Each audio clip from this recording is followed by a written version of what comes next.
On est ravis de revenir en 2022 pour une édition en présentiel avec nos intervenants et les bénévoles qui encadrent cet événement. Au programme de cette édition, nous avons eu des conférences, des bars en sciences, des ateliers, des expositions et également une conférence spectacle à l'Université de Rennes. Chacun d'entre nous sommes un petit bijou de ce qu'on appelle l'ergonomie, la résolution d'une équation incroyablement complexe qu'aucun être humain, qu'aucun algorithme ne saurait créer.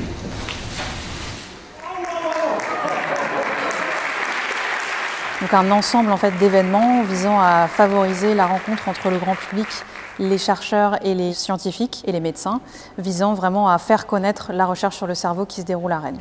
Je vais voir une conférence de Manon Offray sur l'addiction aux opiacés et notamment à la morphine.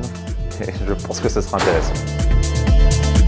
Ma thématique de recherche principale, c'est l'effet des champs électriques et magnétiques sur l'activité du cerveau. Et j'essaye de promouvoir dans le cadre de la Semaine du cerveau la diffusion des connaissances envers le grand public de toutes les possibilités qu'offre cette technologie, que ce soit en termes de thérapie, de diagnostic. Et c'est toujours aussi l'opportunité de faire face à des questions qui sont très nouvelles, puisque c'est des choses souvent auxquelles on ne pense pas et auxquelles on se trouve confronté, comme ça a été encore le cas ce soir.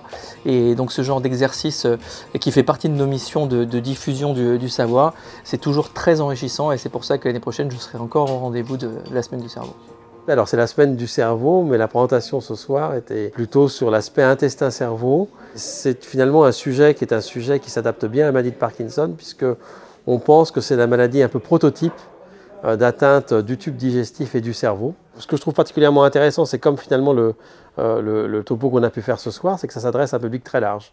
Vous avez des gens qui sont assez spécialisés, il y a des médecins dans la salle, des étudiants en biologie, et puis finalement des gens qui ont un intérêt plus sur un côté culture générale. C'est un peu challenging, c'est un bel effort de communication, et c'est une façon de remplir un amphithéâtre. J'ai déjà vu deux autres conférences, donc une conférence sur l'effet de la maternité sur le cerveau des mamans et des pères, et aussi une conférence sur l'étude des signaux électriques au niveau du cerveau.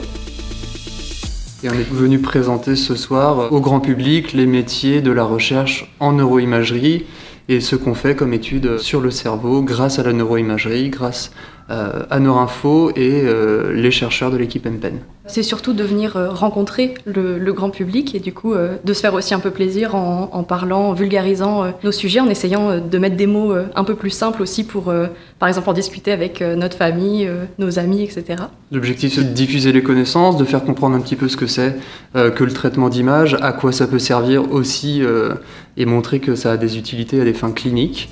Et on a fait ça sous forme de quiz interactif.